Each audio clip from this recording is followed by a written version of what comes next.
안녕하세요. 나폴레옹입니다. 오늘 저희 출판 기념회하는 날이죠. 제가 아까 방송한 거 아시죠? 그때 제가 뭐라고 그랬죠? 조국은 구속이 안 된다 그랬죠. 조국이 구속돼야 되는데 아마 이 정권에 너무 부담이 많기 때문에 조국을 구속시킬 수가 없을 것이다. 이제 그런 취지의 말씀을 드린 겁니다. 결국은 이제 조국이 구속이 안 됐죠. 많은 사람들이 직권남용 뭐 이런 혐의로 구속됐던 많은 사람들을 다 무죄로 풀어줘야죠. 조국을 구속시키지 않으려면. 근데 이제 지금 그래도 아직 정권이 갈 길이 좀 남아있지 않습니까? 2년 좀 넘게 남아있잖아요. 근데 조국을 구속시켜버리면 이 정권은 아무것도 할 수 없게 되기 때문에 목숨을 걸고라도 조국을 막아야 되겠죠. 그래서 결국은 조국이 구속이 안 됐습니다. 그런데 이제 지금부터가 문제예요.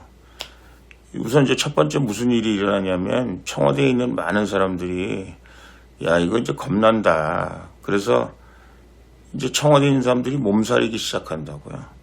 몸살이기 시작하면은 자기네들이 원하는 대로 잘 안 굴러갈 뿐만 아니라 팀워크도 잘 안 되죠. 왜냐하면 나중에 자기들이 살아야 되니까 서로 책임 안 지려고 그러죠. 그러면 말하자면 펌블을 하는 거죠. 볼을 실수한다는 거죠. 실수가 일어나는 거죠. 레임덕 현상이 더 가속화될 것이다 라는 말씀을 아니 드릴 수가 없습니다. 그리고 이제 두 번째는 뭐냐면 이제 검찰은 공수처 개혁을 앞두고 지금 약이 바짝 올라 있거든요. 그래서 어떻게 하든지 이 조국을 구속을 시켜서 지금 공수처법에 관해서도 이제 뭐 검찰 전체가 지금 반대하고 있는데 검찰의 법으로부터의 엄정 중립 그리고 공수처법이 가지고 있는 대통령의 독재적인 괴시타포적인 발상 뭐 이런 것들을 만천하에 고해야 되는데 결국은 그게 잘 안 된 거잖아요. 그래서 이제 검찰은 더 삐뚤어하게 나가려고 지금 마음을 먹고 있을 것이다. 그런 생각합니다. 그래서 정부는 결국은 추미애라는 사람을 법무부 장관 시킨 거고요. 법무부 장관이 아마 되자마자 추미애는 검찰 개혁을 할 겁니다. 일단은 이제 검찰 인사를 하겠죠. 그래서 윤석열 팔다리를 다 자르겠죠. 그래서 윤석열 선생이 더 어떻게 엄치고 뛰려고 해도 뛰지 못하게 그렇게 만들 겁니다. 이게 제가 지금 바라보고 있는 정치적인 시나리오죠. 제가 여러 번 말씀드렸어요. 그래도 제가 사선 의원이고 여당 정치 돌아가는 한복판에 제가 있었잖아요. 그래서 제가 여당의 생리를 잘 압니다. 제가 이제 대통령제의 폐해라는 말씀을 드렸는데요. 지금 문재인 정권에서 지금 하고 있는 일들 있잖아요. 이거를 박근혜 대통령 재판하는 식으로 재판하면 이 사람들 수백 년 써봐야 됩니다. 지금 하고 있는 일들이 국정농단 아닌 게 없어요. 법으로부터 안전한 것들이 하나도 없습니다. 북한에 대해서 지금 하는 것도 마찬가지고요. 지금 외교하는 것도 마찬가지고 북한에 뭐 석탄 보내고 돈 보내고 하는 것도 마찬가지고요. 펀드 뭐 하는 것도 마찬가지고요. 지금 뭐 이 정부에서 하고 있는 일들, 대통령제에서 하고 있는 일들 하나도 제가 보기에는 국정농단 사건으로부터 자유로울 수 있는 것이 없다. 그렇기 때문에 이 정부가 엄청난 고민에 쌓여 있을 것이다. 저는 그렇게 생각을 합니다. 제가 대통령제 문제점에 대해서 얘기를 드린 적이 있어요. 대통령제 문제점은 대통령이 당선되는 순간 절대 권력자가 되는 겁니다. 왜냐하면 우리나라 대통령 중심제이기도 하고요. 그리고 사실은 대법원장도 대통령이 임명하잖아요. 그래서 대통령 입맛에 맞는 김명수라는 사람 우리 법 연구에 그 사람 데려다 놨잖아요. 결국은 그 양반도 대통령한테 빚을 아주 톡톡히 진 거죠. 그리고 여러분 아시다시피 문희상 의장은 완전히 문재인이 발탁해서 거기다 갖다 놓은 거나 마찬가지 아니겠어요. 그러니까 사실은 대통령은 무소불위의 권력을 가지게 되는 거죠. 그래서 대통령제의 국가에서는 대통령이 되면 일단 치해복권 수준으로 올라갑니다. 그래서 지금 문재인 정권에서 지금 뭐든지 자기들 뜻대로 막 하고 있는 거죠. 근데 이게 이제 대통령 임기가 어느 정도 지나고 레임덕 현상이 일어나는 시간이 오기 시작하면 지금 대통령제가 그동안 대통령제 장점이라는 건 그거잖아요. 모든 걸 신속하게 결정하고 그리고 그것을 밀어붙일 힘이 있다는 게 대통령제의 장점이죠. 그래서 우리 같은 나라에서 지금 남북이 이렇게 서로 대치되어 있는 상황에서 저기는 또 3대 세습 정권이라서 저기 뭐 무지막지한 파워를 가지고 있는데 우리가 빨리빨리 대처해야 되고 일사불란하게 대처해야 된다. 그래서 대통령제를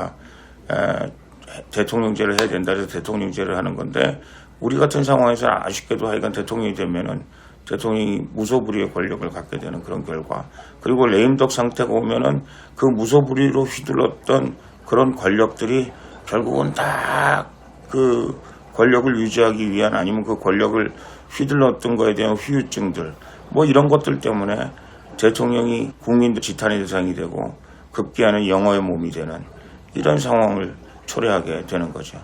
우리 지금 대통령제를 만들어 놓고 어느 대통령 하나도 성공한 대통령이 없죠. 저는 그런 의미에서는 성공한 대통령은 박근혜 대통령이 지금 감옥에 가 있지만 가장 성공할 수 있었던 대통령이었다. 저는 그렇게 생각합니다. 만약에 탄핵이 없었다면 박근혜 대통령은 성공할 수 있었던 대통령이었다. 저는 그렇게 생각을 해요. 여러분 생각을 해보세요.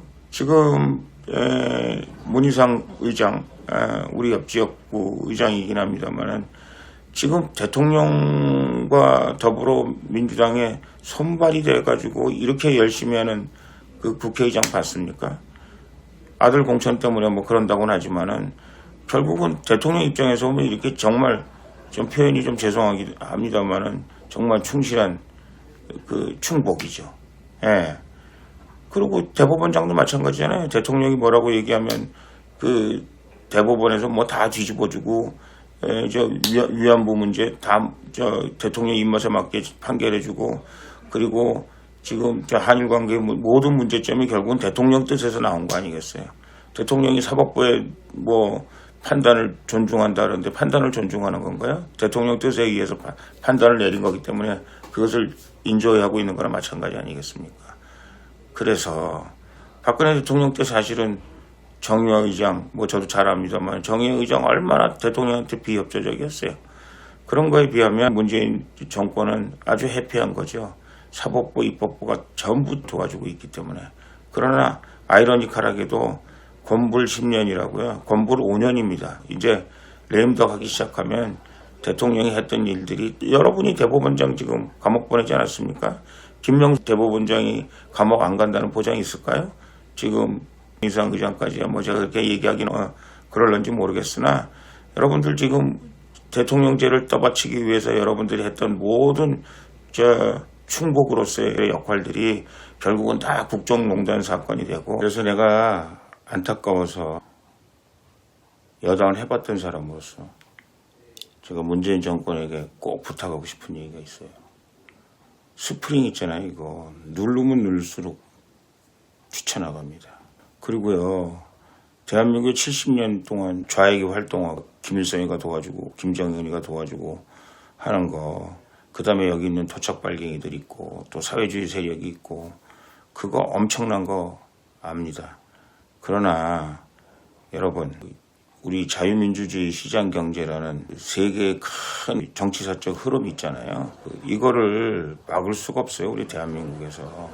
그 얘기는 무슨 얘기냐면 당신들이 아무리 고려영방제하고 뭐 중국 요번에 뭐 외교하는 거 보니까 중국에 가서 뭐 홍콩 문제도 다 중국이 잘한 거다. 위구르 문제나 티베트 문제도 다 중국이 잘한 거다. 문재인 대통령이 뭐 그렇게 얘기한 것처럼 보여져요. 뭐 실제로 어떻게 했는지 모르겠습니다만은 우리 국민들이 다 그렇게 믿고 있잖아요. 그 사람들하고 아무리 그래봐야 결국은 이 큰 세계적 흐름에 여러분들이 이길 수가 없습니다. 그리고 자유를 한번 맛본 사람들은 여러분들이 아무리 뭐 평등 그러면서 우리를 기만을 해도 결국 이 평등이라는 건 뭐예요? 다 국민들 거지 만들고 노예 만드는 거잖아요. 몇 사람만 평등한 거 아니에요. 가장 평등한 사람들이 북한의 공산주의가 평등하다고 그러잖아요. 문재인 정권 깨달으셔야 돼요. 못 이겨요. 세계사적 흐름을 이길 수가 없습니다. 그러면 결국 여러분들이 그 자기들이 원하는 그 뭐 진보도 좋고 좌빨도 좋고 공산주의도 좋고 종북도 좋고 주사파도 좋고 그렇게 하려고 그러잖아요. 이것이 결국은 반작용으로 튀어오르면 당신들도 굉장히 크게 다칩니다. 지금 아주 정점에 가 있어요. 신났어요. 당신들이 원하는 대로 뭐 공수처도 되고 뭐 선거법도 되고 난리가 났어요. 그러나 선거법 당신들 뜻대로 되지만 결국은 이 선거법을 국민들이 여러분들을 위해서 쓰는 게 아니라 결국은 보수 우파의 새로운 대한민국을 만들기 위해서 이 선거법을 나는 국민들이 현명한 국민들이 그렇게 판단하고 해줄 거라고 생각합니다. 공수처법도 당신들이 그렇게 애써서 만들면 결국은 당신들이 거기 다칠지 몰라요. 조심해야 됩니다. 국민들을 그렇게 간단하게 봐서는 안 돼요. 그리고 여러분들이 눌러 참지 못해서 뛰쳐나가면 결국은 당신들 정권을 유지하기가 힘들어져요. 제가 여러분에게 부탁드립니다. 지금이라도 우리 공화당이 얘기하는 거, 태극기 세력이 얘기하는 거, 우리가 태극기 광장에서 여러분 목 터져라고 얘기하는 거 박근혜 대통령 빨리 꺼내놓으셔야 돼요. 그리고 탄핵 무효를 선언해야 돼요. 그리고 그 당시 촛불 쿠데타였다는 걸 그걸 인정해야 돼요.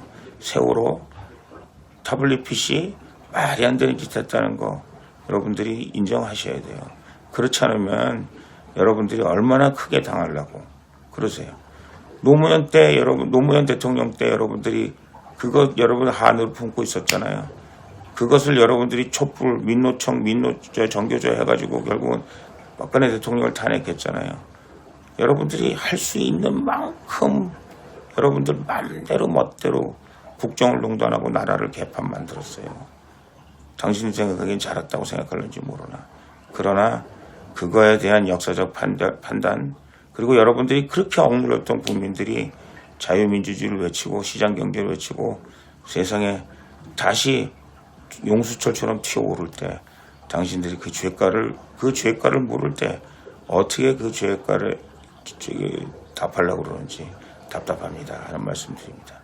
지금이라도 우리 공화당 태극기 세력 말씀들 귀 기울이고 그리고 그 사람들 말 지금이라도 저희들 말에 귀를 기울이세요. 그래야 여러분들이 받을 화가 줄어듭니다. 그리고 지금이라도 여러분들이 잘못한 거 잘못했다고 인정을 하세요. 그리고 여러분들이 국민 앞에 미리미리 사죄하고 국민의 용서를 구할 때 여러분의 뭐 이제 세월 안 지납니까? 금방 지나요. 그리고 혹시 여러분들이 생각하기에 우리가 좌파 정권 또 만들면 된다. 예, 지금으로 봐서는 좌파 정권이 나올 것 같은 그런 생각도 있어요. 그러나 그렇게 쉽게 안 될 거예요. 좌파 정권이 나와도 자기들이 살아야 되기 때문에 당신들 그냥 안 놔둘 거예요. 그거 잊지 마시길 바랍니다. 예, 우리가 다 경험을 통해서 얘기하는 거예요. 그리고 좌파 정권이 안 나올 가능성이 더 높고요. 보수 우파, 우리 공화당, 태극기, 애국 국민들 그거에 의해서 대한민국이 바뀔 텐데 그때를 대비해서라도 미리미리 우리말에 귀를 기울이고 우리가 그렇게 하라고 그렇게 해야 된다고 얘기하는 얘기는 귀 기울여서 듣고 우리 말을 잘 들으면 다 정말 대한민국의 미래에도 좋고 여러분 정권이 물러난 후에도 좋다는 거 잊지 마시기를 바랍니다. 감사합니다.